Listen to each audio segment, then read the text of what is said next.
Three, two, one. What's up, guys? Back with another video. Let's jump right into it. Momentum into capacity. This is a personal topic that I feel pretty strong about lately.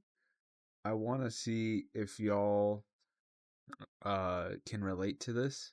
But for me, it comes out of a principle of the personal growth ecosystem.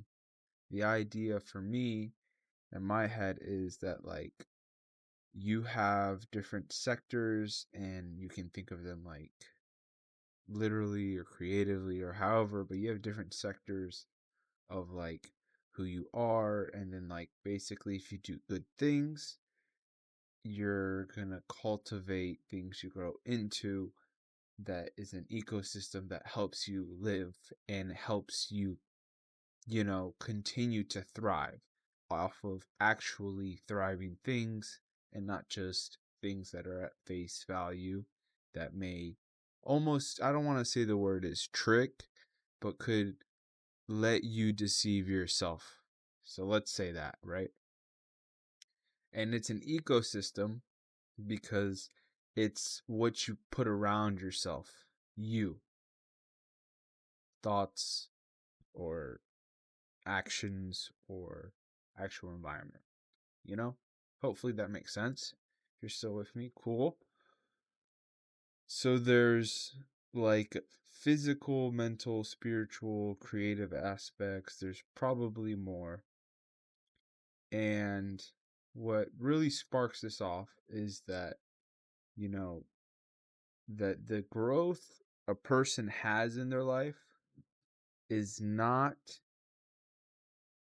dependent on personal or self accountability or external or self judgment. Either way you put that. And I think the reason I really thought of this was because personal growth is just what you do is in respect to what you grow. So if you do good or bad, you are going to grow in that way. Furthermore, if you have you have like autonomy, or if you don't have autonomy, the more you do that, or the more, let's say, moral agency you have, then I would say, like a robot. No, I'm kidding. I would just say, that's what happens when you can't think and you're trying to talk. I would say that you're going to practice that no matter what. It's just whether if you choose to push yourself in a direction that, like we kind of said, there's in every room you enter or situation you put yourself in, you can do things that can grow your ecosystem or that can take away from that. And when you have a goal, it's like a lot easier for a lot of people, I think, to understand that. Anyways, I don't want to get on a tangent. So, um, let's make it a segue. I think that like for goals that I had in mind when I was younger, I would have a lot more like bigger goals and dreams. And it almost feels like the older you get, it's not that they go away, like some people may say, but more so that you figure out that that might be things you enjoy in life and could pursue. That's really cool, you know? It's not just like given to you. You're actually, kind of cultivating ideas, cooking them up, even as like a kid, about what the world is showing you and being like, wow, what if I like applied myself? You know? So whether they're met or not is like, I don't know how important that is. I'm not that smart. But what I do know is that in order to meet those goals, I think the thing is that you have very little capacity at the beginning of your life to change yourself. And the reason why is because you haven't practiced it, not consciously on yourself. Maybe someone told you to do something, maybe you've done it in bits and pieces, you know, maybe you've like gone on and off the horse, so to speak. Like, you know what I mean? Like you haven't totally like been comfortable in that agency, that identity, I would prefer to say, me personally. um so let's say like you I don't know how this starts out, but I would imagine that this is just me, thinking freely into the mic. Like, you start off with 1 minute or one activity or one thing, and you expect it again. You see it again. So when you see it again for one action, maybe not even, maybe for 1 second, you want to have a certain reaction to that thing based on what you thought. When you expand the idea out more, let's say you're a kid and you're actually trying to focus in class for once because you know it's a hard class. Great. So you're trained yourself for at least 1 hour. You're going to, whatever that teacher says, you're like, I'm looking at you. I'm writing it down real nice. Like, I don't care what it takes, bro. Like, we're going to get this done and through with. And that's not like me all the time. I'm not saying that, but I'm saying whatever task, maybe it's a sport, maybe it's a job, you know, something that is for yourself. and and when I say that, that mean that can mean a little tangent. You can go help other people. That is for yourself, because you're trying to do better by yourself for giving to other people around you. But the point is, when you practice that muscle, you're also practicing the other muscle, which is, instead of just reacting, I want to choose something, right? Great. So for 1 hour, let's go into, let's say you have a job, and if you know you're expected to perform well for 1 hour, what if you did the whole shift? You didn't have to do every single shift. You wouldn't expect yourself to do every single shift ever like this, but just for this one shift, since you feel really good and you have the tools available to you and you could kind of make it happen, you're going to go do a great job that day. You're gonna absolutely just, for what reason? I don't know what the reason is, but you're just cooking, okay? You just got it nice. So awesome. Once you hit that, and you're hopefully not like a fiend and have to only live that one moment. Hopefully the environment's not that serious for you, you know. Then that shift, it becomes your new normal. Notice the capacity is growing and growing and growing naturally, usually with age. I was about to say obedience, but I was going to say maturity. Obedience to yourself, maybe to God, some might say then. Um, and I really want to jump into the idea that once you do a capacity, it's very easy as a human to be like, oh, okay, I'm cool with that. Like, I don't really want to move until I'm comfortable to move again. But then it's like when you move and you were meaning to move, now you're in trouble.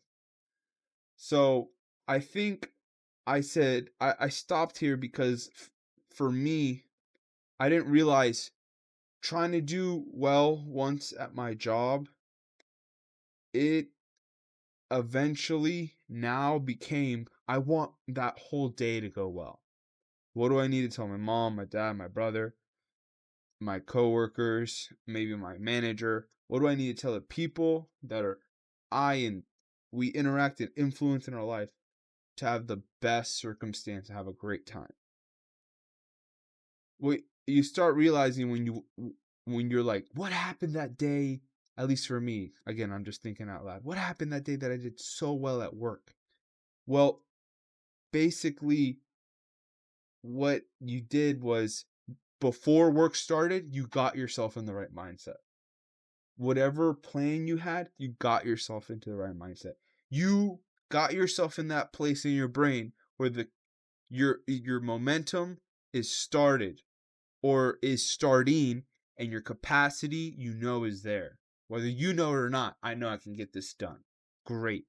So if you know that, and like as a person, your personal growth and development, when you really want to do well at whatever thing it is, school, your shift, your job, you have to do the other things outside of that thing well.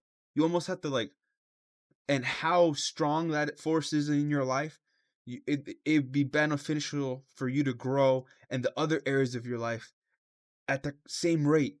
Really try to work those skills. And now that's hard because you're like trying to jump off of the ground when there's mud on your feet and you're not used to it until you're used to jumping off the ground, if I can describe it like that.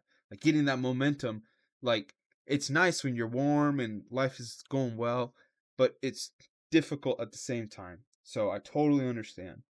But what's going to happen is one day is going to be different from one shift because the whole day is going to go well. And it's not going to be like, oh, I don't know. No, I know the 3 to 4 things that I did right. And eventually, if I did those right, the other things would fall into order, but it wasn't going to be easy. Great. So now you're now thinking, and not one day, but 3 shift intervals. So maybe like during the morning one day you do well, and at night not so well, and then the next day you kill it all day and night, and then the next day in the morning you're poo poo, but by that night you got all your shit together. Great. That is a good cycle to be able to go and review, and that would become a week eventually if you really grind that out. I just want to jump there myself. It'd be so easy to just walk over and be like, from 3 days to a week. No, you're doubling up and adding change on that, and a third of change. Like, that's not a joke for the amount of capacity you're asking yourself. And notice, since you just don't hit these things, you have to like keep motivating, pushing yourself, getting more capacity, and then like resting, because if you don't rest, it can just really impound you depending on like what you need as a person and what you're getting. And because of that, it's it's you have to actually wait to get back. It makes me think of that idea where it's like, guy asked like, how long would it take to be a pro at something, and he'd be like 10 years, and then he said, what if I showed up every day and did like 25-hour days? And he said 20 years. But like his point was, as much like as you may want to put into something to like win, um you need to balance yourself and become a person, and that's going to help you be better at that thing. But it's going to be hard because until you realize that internally, I believe, then you have to grow them into each other, I believe.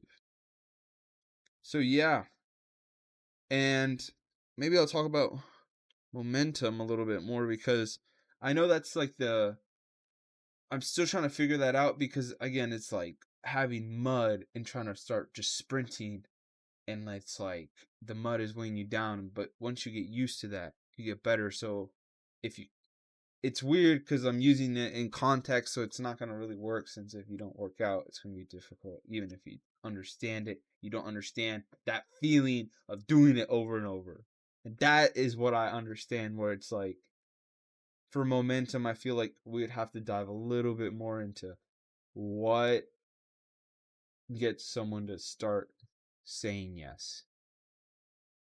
And I don't have an answer to that. Like, and when I say saying yes, it's like trying to better yourself. Because like the first key to bettering yourself, I guess, is to say, right, like, I want to be better. So, how do you start to get that momentum? And I think it's a lot of factors. So, I don't know, interesting stuff. Tell me what y'all think about the video. I will catch y'all later. Say that. All right. Cheers.